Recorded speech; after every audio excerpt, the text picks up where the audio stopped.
Welcome po sa ating channel, Mi Amore Confession. Magandang araw po sa inyong lahat, mga masugid kong tagapakinig. Tawagin niyo na lamang po akong Lando. Ako'y 49 na taong gulang na.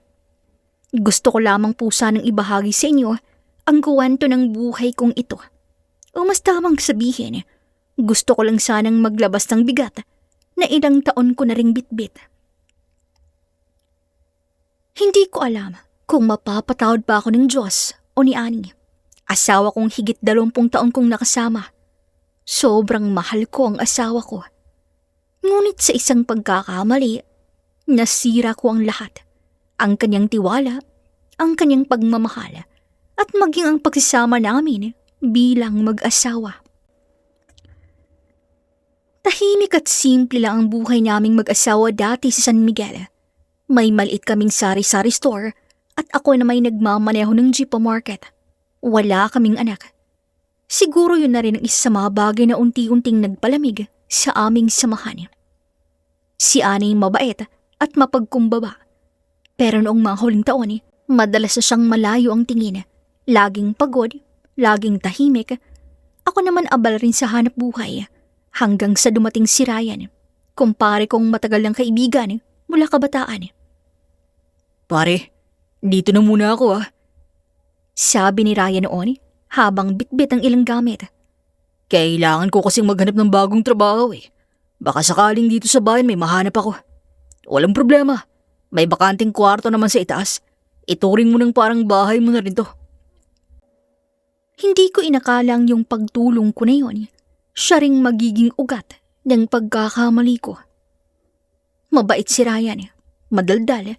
Madalas siya pang ang nakakausap ni Ani habang ako'y nasa pasada. Nakikita ko pa nga minsan nagtatawa na sa tindahan habang nag-aayos ang paninda. Hindi naman ako nagselos kasi kilala ko si Ryan. Kaibigan ko siya.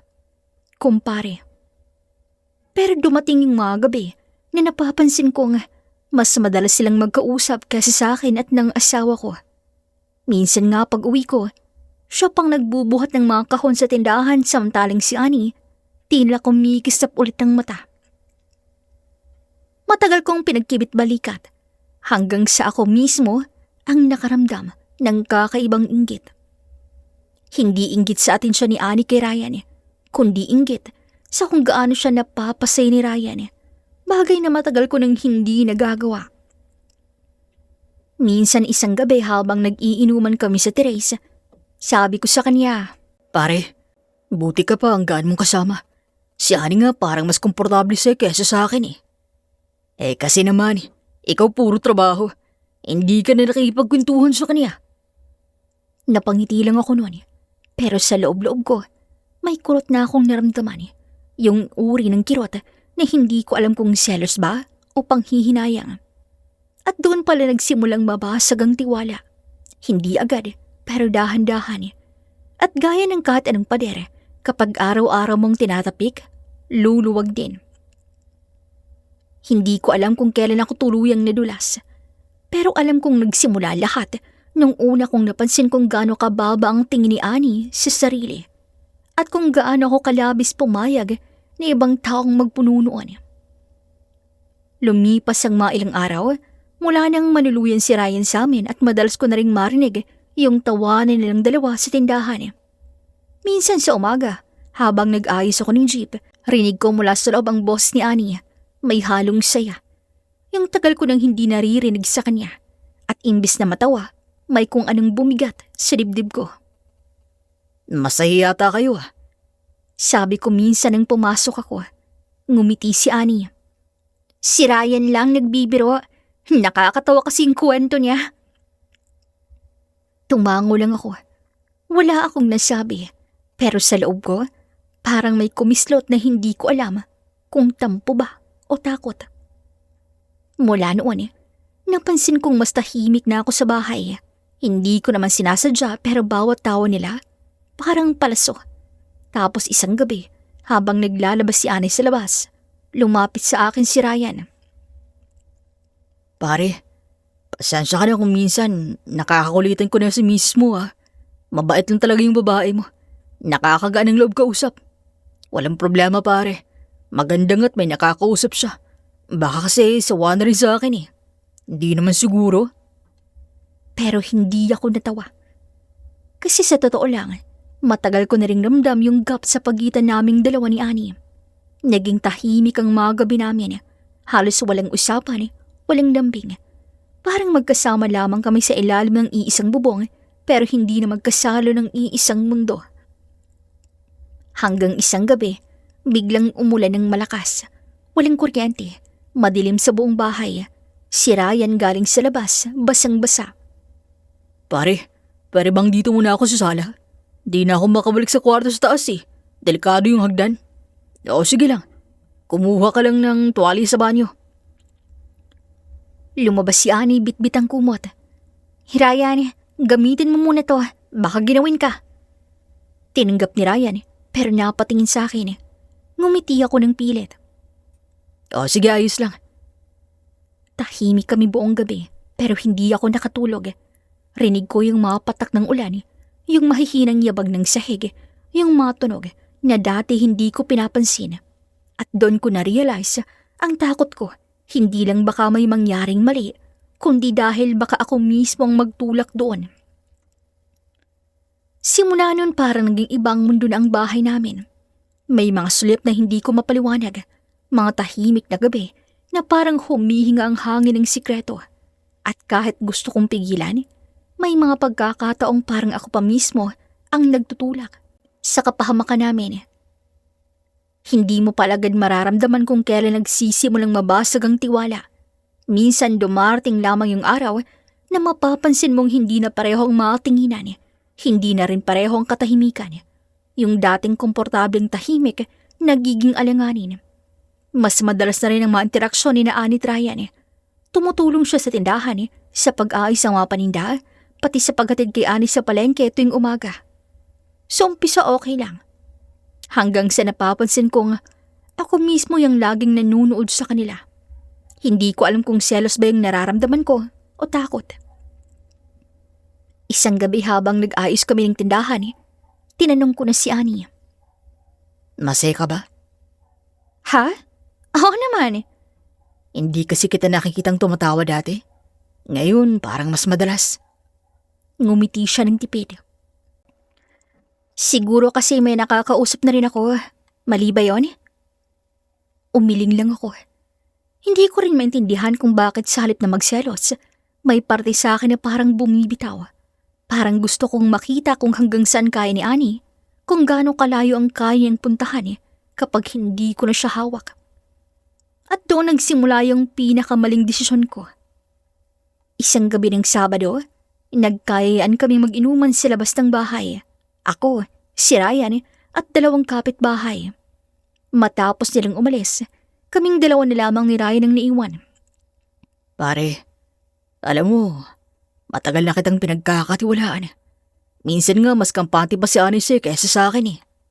Eh kasi, mabait si misis mo, marunong makinig. Ganun ba? Alam mo, minsan naiisip ko, kung wala ako, baka mas mapaligaya mo siya. Tumigil siya sandali. Pare, wag mong sabihin yan. Asawa mo yun, uy. Pero imbis na tumigil ako pa ang nagpatuloy. Bakit? Hindi mo ba gusto ang asawa ko? Nagulat siya sa tanong kong yun. Napalagok siya ng beer. Pare, ano ba yung pinagsasabi mo? Pare, baka nakakalimutan mong lalaki rin ako. Alam kong ibang kahulugan ng mga titig mo sa kanya. Hindi siya nakasagot. Tumungga ako ng beer at hindi ko na napigilang sabihin ang bagay na siyang pinaka-pinagsisihan ko. Pwes, kung gusto mo siya, malaya kang gawin ng kahit na ano sa misis ko. O, anong ibig mong sabihin pare? May sarili ka namang kwarto sa bahay namin eh. Kahit ikama mo siya ron, gawin mo. Kita ko ang pagkuyom ng kanyang kamao. Naririnig mo bang yung sinasabi mo ha? Singhal niya habang nakahawak sa aking kwelyo. Mukha ba ako nagbibiro ha pare? At gusto ko lang ding malaman kung gaano pa ako kamahal ang asawa ko. O kung mahal pa nga ba niya ako. Mas lalong humigpit ang pagkakahawak niya sa aking kwelyo. Ibang ka na pare. Siguraduhin mo lang na hindi mo pagsisisihan ng mga salitang lumabas sa bibig mo ngayong gabi. Kinabukasan, nagising akong sobrang sakit ng ulo ko. Ngunit kahit malalang hangover ko, malinaw na malinaw sa isip ko ang mga salitang binitawan ko sa harap ng kumpare ko.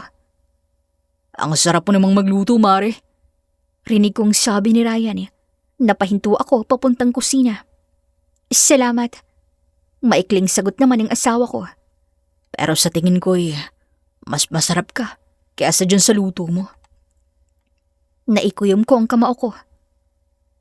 Ano? Pwede kayang ikaw naman ang tikman ko?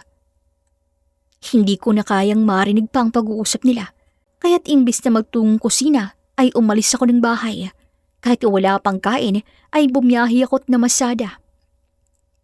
Kinagabihan, walang tao sa sala pagka-uwi ko galing pasada. Maging sa kusina ay wala sila. Aaminin kong nataranta ako ng sandaling yon at agad na tungo sa kwarto ni Ryan. Ngunit walang tao sa loob nito. Lando? Napalingon ako sa aking likuran. Naroroon si Ryan at Annie. Bakit ka nasa kwarto ko? Tanong ni Ryan, ngunit kita ko sa mukha niyang pang-uuyam. Nagkamali lamang ng pasok. Siya, halika na sa kusina, handa ng hapunin natin. Sabi ni Annie at nauna nang maglakad pababa ng kusina. Nabaling muli ang paningin ko kay Ryan na ngayon ay nakangisi na sa akin. Akala mo ba'y nagmimilagro na kami sa loob ng kwarto ko, ha? Hindi ako nagsalita. Madiin na napakuyom ang kamao ko. Akala ko ba ikaw may gusto nito? Na ikama kong asawa mo sa loob mismo ng pamamahay ninyo? Bakit parang binabawi mo ng sinabi mo? Nagtitigan lang kami. Mata sa mata. Hanggang sa muli kaming tinawag ni Annie. Umayos siya ng tayo at tumikim. Huwag kang mag-alala pare. Darating din tayo dyan.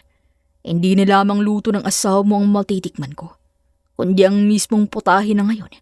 Pinamimigay mo na lang siyang kumpare. Napaigdig ang pangako. At bago pa man ako makasagot, tuloy na siyang tumalikod at nagtungo sa kusina. Nawalan ako ng gana ng gawing yon. Hindi ko na sila sinabayin sa hapunan at hinayaan silang dalawang magsalos sa lamesa. Rinig ko ang tawanin nilang dalawa habang ako'y tulala sa kwarto naming mag-asawa. Kinabukasan ng gabi, umuwi ako sa bahay ng lasing. Inalalayan ako ng aking asawa hanggang sa makapasok sa kwarto namin. Lando naman, bakit ba parang dumadalas ang pag-inom mo, ha? Napatingin ako sa seryoso niyang muka habang inaalis ang suot kong pantalon upang mabihisan. Hindi ko alam kung anong sumapi sa akin at hinaplos ko ang kanan niyang pisngi. Napatigil siya at napatingin sa akin. Bakit? Wala naman. At sa unang pagkakataon makalipas ng ilang buwan ay tilang muling nasindihan ng apoy na namatay sa pagitan naming mag-asawa. Ngunit ang apoy na yon ay panandalian lamang. Kinabukasan ay nagising ako sa kwentuhan nila sa kusina. Hindi ko maintindihan pero umusbong muli sa aking dibdib ang kakaibang pakiramdam. At imbis na sabayin sila sa agahan ay agad akong umalis ng bahay. Rinig ko ang pagtawag sa akin ni Annie pero hindi ko siya nilingon at nagkunwaring hindi siya narinig. Hindi ko lubos maintindihan ng sarili ko. Bakit ba ako nagkakaganto? Kung sa una pa lang ay ako naman ang siyang nagpasimuno nito. Kung tutuusin, asawa kong kawawa sa mga salitang nabitawan ko. Gulong-gulong isip ko ng buong araw na yun at tila ba'y mas lalong gumuho ang mundo ko sa aking nadatnan kinahapunan. Napatigil ako sa paghakbang papunta sa aming kwarto nang marinig ko ang kakaibang tunog sa kwartong nadaanan. Nakatayo lamang ako sa harap ng kwartong katabi ng amin hanggang sa unti-unting naging malinaw sa akin kung ano ang maingay na aking naririnig. Nanigas ako sa aking kinatatayuan. Ryan, please. Boses yun ng aking asawa na tila nagmamakaawa. Ay, ang sarap mo nga, Mare. Kung ako si pare, gabi-gabi ko na itong ginagawa. Rinig ko namang sabi ni Ryan. Hindi ko mapaliwanag ang aking naramdaman. Gusto kong umalis sa aking kinatatayuan, ngunit tila'y napako ng mapa ako at hindi na makagalaw.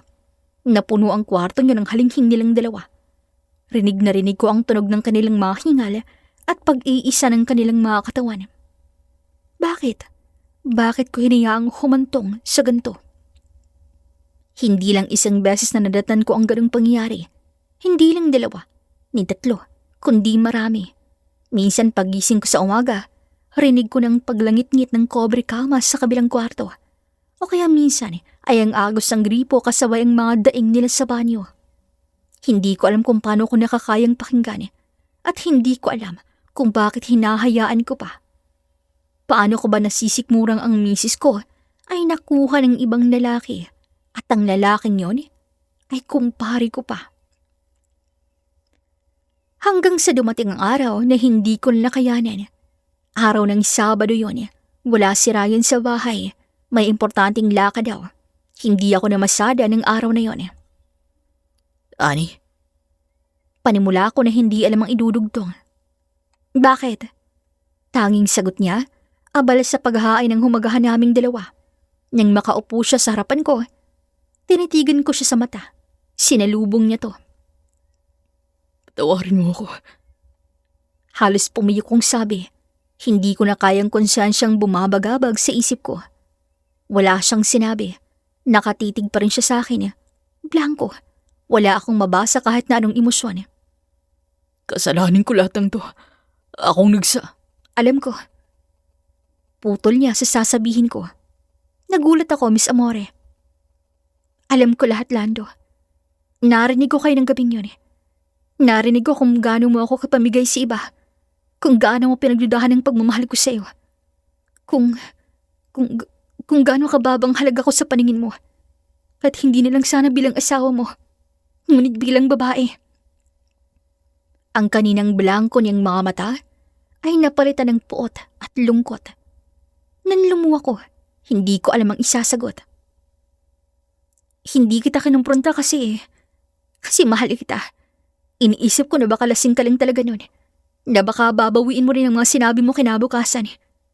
Pero mali pala ako. Mas lalo ka lang nanlamig. Mas lalo ka lang umiwas. Lagi kang umaalis. At mas pinipiling iwan kami ng kumpare mo. Patawarin mo ako, Ani. Mapait siyang napangiti. Tumingala siya saglit na para bang pinipigil ang sariling mga luha na huwag tumulo. Dahil lang nakita mo akong tila sumigla nang dumating ang kumpare mo, nilagyan mo na agad ang mali siya. Hindi mo lang alam na sa bawat tawa kasama siya'y iniisip kita. Iniisip ko na sana ikaw ang kakuntuhan ko, na sana ikaw ang kabiruan ko, na sana ikaw ang kasama ko tuwing tumatawa. Na ikaw dapat yun at hindi ang kumpare mo. Kasi ikaw ang asawa ko eh. Ikaw ang mahal ko. Nagunahan sa pagtulo ang mga luha ni Ani matapos siyang sabihin ng mga yun. Sobrang binasag ang puso ko ng sandaling yun. Suminghap siya ng konti at napahawak sa puso niya. Ang mga sumunod niyang sinabi ang mas lalo pang nagpalugmok sa akin, ang mas lalo pang sumaksak sa puso ko.